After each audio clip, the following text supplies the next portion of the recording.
Selamat pagi untuk kita semuanya. Nah, kita lanjutkan materi kita masih di bab pencemaran lingkungan. Nah, sebelumnya pada materi sebelumnya Mi sudah men-sharekan kalian mengenal tentang pencemaran lingkungan, sebab dari akibat dari pencemaran lingkungan, serta zat-zat atau polutan yang terjadi dalam pencemaran lingkungan.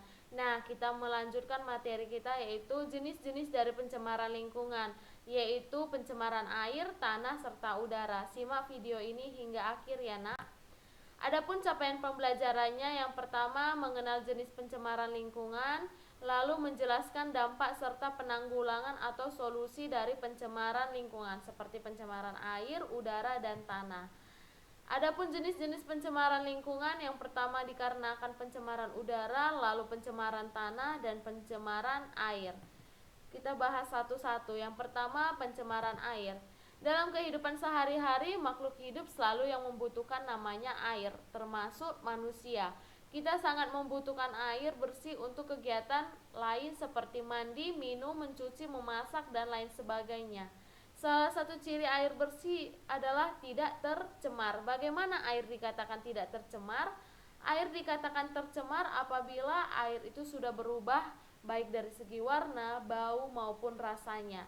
Pencemaran air itu merupakan masuknya makhluk hidup atau zat atau energi serta komponen lain ke dalam air. Akibatnya kualitas air turun sampai ke tingkat tertentu yang menyebabkan air tidak berfungsi lagi sesuai dengan peruntukannya. Adapun sumber pencemaran air yaitu pertama dari limbah rumah tangga seperti sampah. Kita tahu kita itu memproduksi sampah cukup banyak sehingga kita membuangnya tidak pada tempatnya. Lalu limbah industri yang kita buang itu misalnya dari limbah pabrik tahu yang dibuang pada sungai, sehingga komponen biotik ataupun ikan-ikan yang ada di sungai akan menimbulkan kematian pada ekosistem air. Lalu lintas transportasi air, misalnya adanya tumpahan minyak pada lautan sehingga timbulnya kerusakan ekosistem air.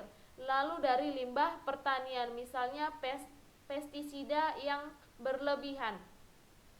Selanjutnya dampaknya naiknya suhu air sehingga mengganggu ekosistem perairan, terjadinya kerusakan sel atau jaringan tubuh, lalu timbulnya berbagai macam penyakit pencernaan serta kulit.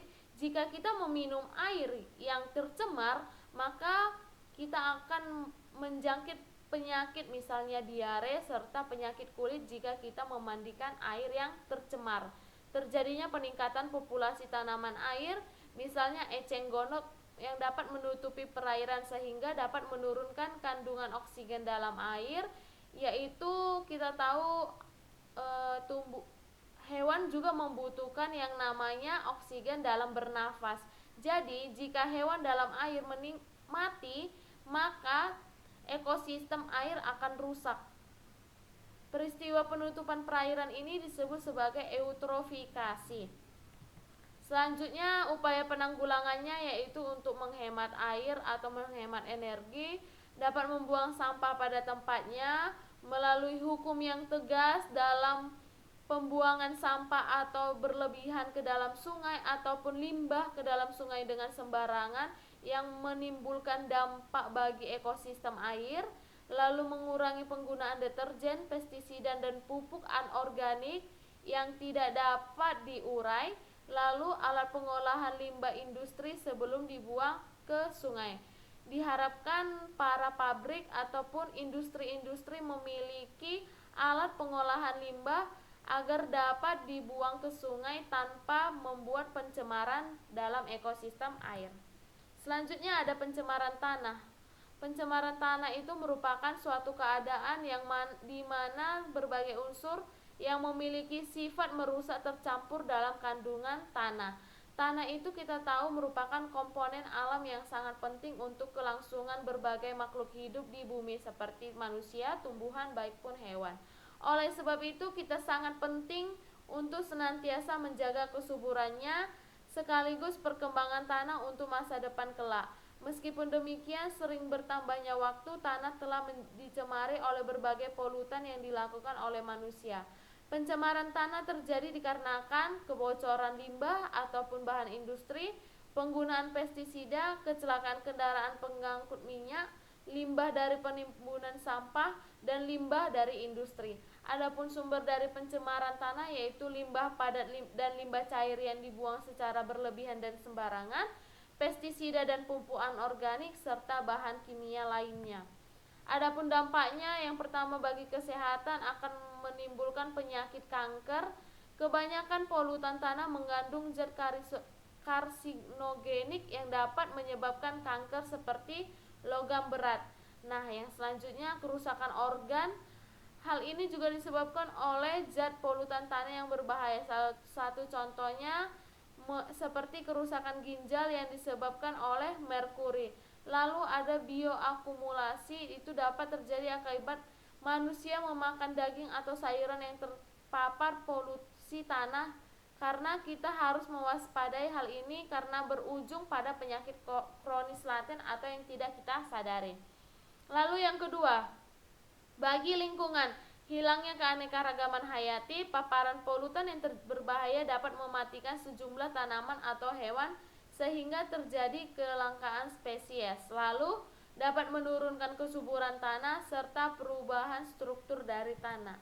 Upaya yang dapat kita tanggulangi agar tidak terjadi pencemaran tanah, yang pertama menghindari aktivitas pertanian yang berlebihan, lalu mengurangi waste footprint, pencucian tanah atau remediasi, dan yang terakhir yaitu melakukan bioremediasi.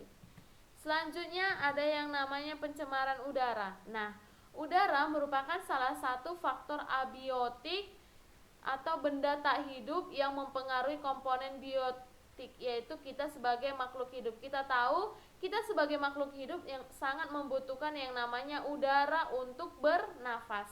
Udara mengandung senyawa dalam bentuk gas, diantaranya mengandung gas yang amat penting bagi kehidupan manusia, yaitu oksigen. Kita sebagai manusia membutuhkan oksigen untuk bernapas. Tanpa adanya oksigen yang baik, maka kita tidak akan dapat bernapas dengan baik dan akan dapat terjangkit yang namanya penyakit paru-paru.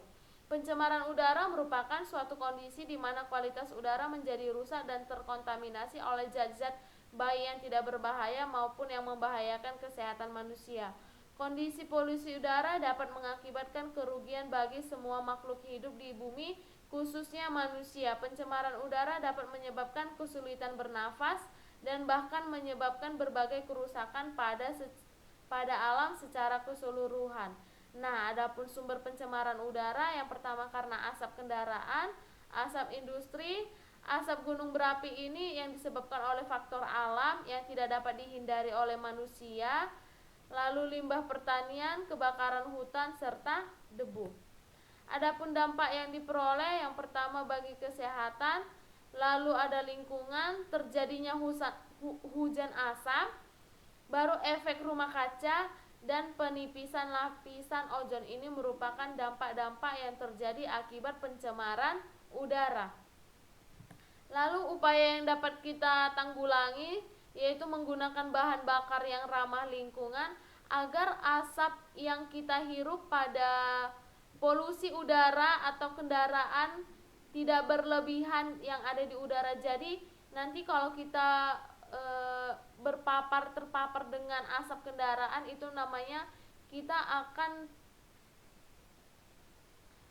bernafas cukup sulit dikarenakan asap kendaraan. Instalasi cerobong asap pada industri atau pabrik yang baik, membangun taman-taman kota, melakukan penghijauan atau go green, lalu mengurangi penggunaan kendaraan pribadi, pengurangan pembangunan rumah kaca. Pada sebelumnya kan Miss sudah mengatakan bahwa dampaknya dari pencemaran udara itu diakibatkan karena rumah kaca. Lalu kita itu sebagai manusia untuk menghindari yang namanya polusi udara dapat melakukan pengurangan pembangunan rumah kaca.